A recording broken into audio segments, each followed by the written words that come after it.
So earthquakes can cause a whole lot of effects and a whole lot of problems. The main effect of earthquakes is ground shaking, and this is sort of how we define the earthquake, is that ground shakes. Most earthquakes, the shaking only lasts for less than a minute, maybe 10 seconds, maybe 30 seconds. But some earthquakes are longer. The earthquake in Japan in 2011 actually shook for about 7 minutes. The longest recorded earthquake happened in 2004 on Boxing Day in Indonesia, and the Sumatra earthquake actually caused shaking for about 10 minutes. So that's how long you actually had the surface waves shaking the ground, which was just mind-boggling.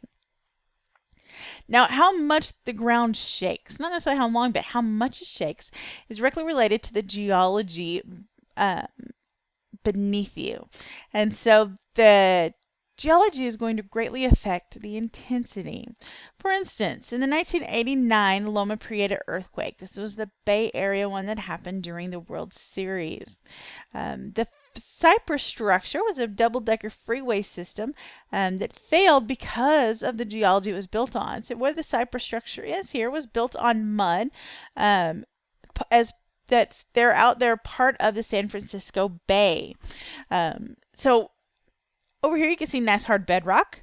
Just barely shakes, barely vibrates. This is good. It absorbs a lot of that energy. Sand and gravel. Dry sand and gravel shakes a little bit more. But out here where the mud is, it wiggles like jello. And it shook so much that this entire structure collapsed. And actually the Bay Bridge that crosses between San Francisco and Oakland was also heavily damaged as well because of this. Now, a lot of times what you get in these wet sediment areas is a process called liquefaction. So this is a process where the shaking actually causes wet sediment to lose cohesion, or where the grains touch, they actually separate and the water gets between them. So here's a shake table, and I'm going to let it run here in a second. But you can see there's sand here. It's wet, not soaking wet. You can see dry sand at the top. And on here is like a building structure. All right, and watch what happens to it as it shakes. Yeah.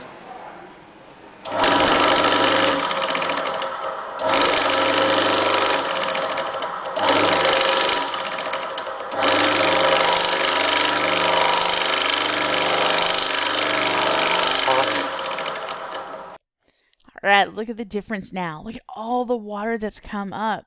It looks crazy, right? But this is really what happens. And especially in the Japan 2011 earthquake, there's some great footage of water like shooting out of the ground and the sidewalks undulating and moving because of the liquefaction happening below them. In the New Madrid earthquakes of 1811 and 1812, this actually created what are called sand blows.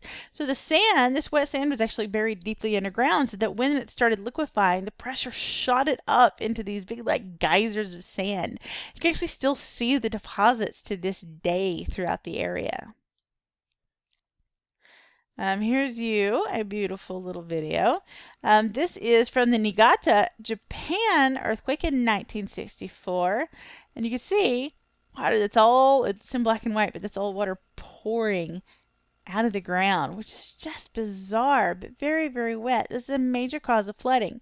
Now, liquefaction is one of the main causes of structural damage because of earthquakes. So even if the structure itself doesn't fail internally, the structure may just fall over. So here's another picture of Niigata, Japan, following the 1964 earthquake. You see these little apartment buildings actually work just like that pole in the little shake table video and sunk right in the ground. One of my favorite examples is from Alaska. This is also 1964. That was a rough year for earthquakes.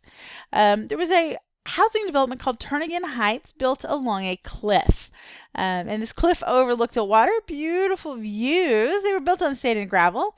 Beneath those are some nice stiff clay, but the bottom is what's called sensitive clay. Now this, when it gets shaken, turns into quick clay. Now you've probably heard of quicksand before, and that's liquefaction too, but this is clay that does the same thing. So what happens is when this gets shaken, that clay basically turns to a liquid and starts flowing. And what it did was take chunks of that stiff clay along with it. You can see these big broken pieces sliding down into the bay. Caused massive, massive amounts of damage. And you can see here's the neighborhoods all laid out. This entire dark area, that's that landslide. Here's a picture from the surface. There's a couple of buildings back here, but look, there's a tree going that way. There's a tree going that way. Some of these you can see like stairs that go to nowhere, but you can see these chunks of ground turned all over every which way.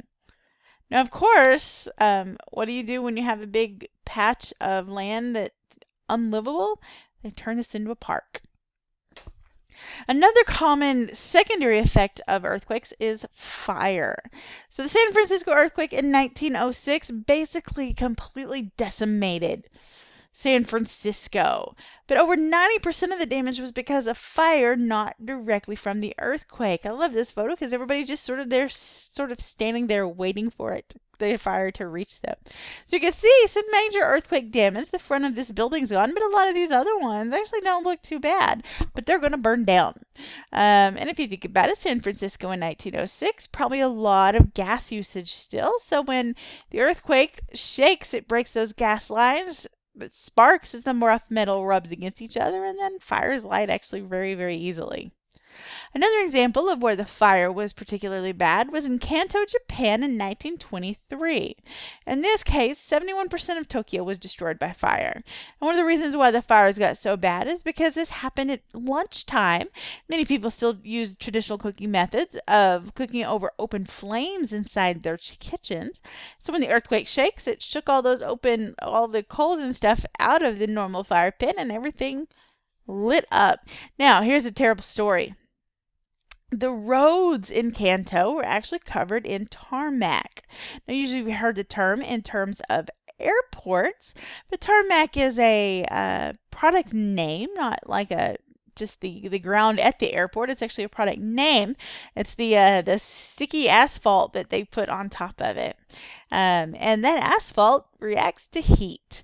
And so in Kanto, as it got hotter and hotter, all that tarmac started melting. Of course, there's people trying to go down the streets to escape the fires, but as the tarmac melted, it got really sticky, and people actually got stuck in the roads and were overtaken by the flames. Probably the worst effect in this whole thing, though, were the fire tornadoes. Thousands and thousands of people went down to the waterfront to try to escape the fire, but the heat made some weird convection cells that actually triggered a fire tornado that swept through and killed like 10,000 people all at once, which is pretty scary, actually. Now, everybody's sort of favorites are the tsunami waves. These aren't tidal waves. I actually hate the use of that term, but a tsunami wave will work. This particular picture here is from Indonesia in 2004. How tsunamis form. These are going to be mostly along subduction zones. You need big earthquakes for this to happen.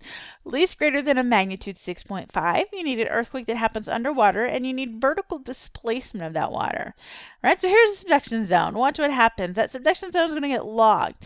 So the overriding plate gets kind of pulled down until it finally snaps and pushes up. And when it does, it pushes the whole water column up. And then it falls back down, and that wave moves away from right above that earthquake epicenter as rings. Now, in the open ocean, the tsunami waves move pretty slowly, or pretty fast, and they're very small. But the closer they get to shore, they start slowing down, and they start getting much, much bigger. I'll show you quick clips here. I won't do these whole things, but here's some footage of the Japan tsunami as it was making landfall into the Sendai Plain in 2011. This area, a lot of very flat topography, so the tsunami wave was actually able to go up to 17 miles inland in some locations. This footage through here is actually great because you can really see how the wave followed the topography. Of course, the other pretty famous one was the Sumatra, Indonesia 2004 tsunami. This actually it ended up killing over 280,000 people. A lot of the all along the Indian Ocean basin. So in Indonesia, in Sri Lanka, in Thailand, in parts of India, all through there. And you've got some before and after shots before the tsunami and after everything was just completely swept away. And there's a beautiful video, but we'll actually probably watch that in class for you. Now, one last thing before we go. Earthquakes. You can't predict an earthquake. Short-term predictions don't work. That means nobody can be like, there's going to be an earthquake next month in LA and it's going to be a 6.5.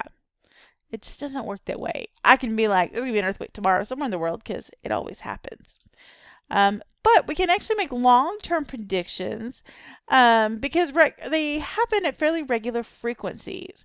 So we can tell the probability of a large earthquake occurring within a period of time. One of the ways to sort of know that it may be more likely is if you look at an area that's historically active but that's been quiet. Because once it gets quiet, that means it's building up stress and not releasing it.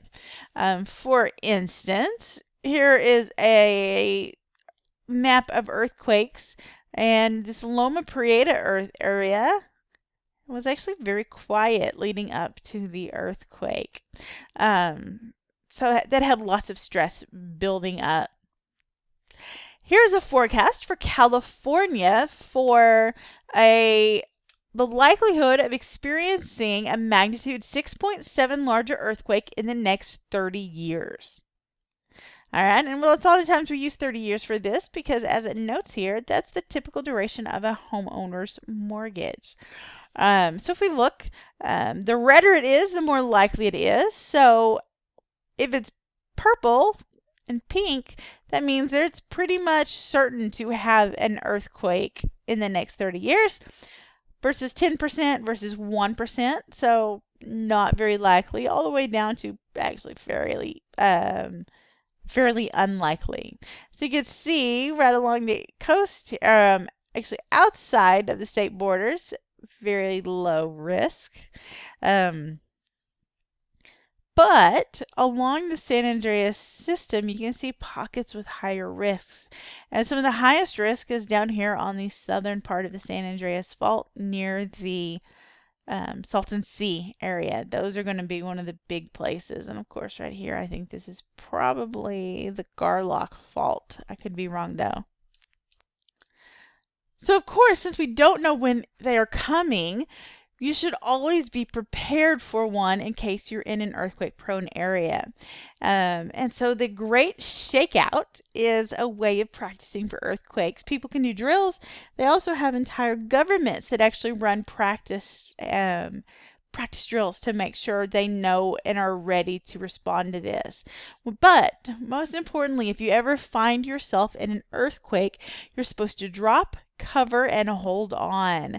That means down on the floor, get under something that's above you to protect you, and hold on for dear life, and hold on until you get it all clear, because even once the earthquake is done, there could be hazards around, like broken glass. There could be broken gas lines that you want to make sure and avoid.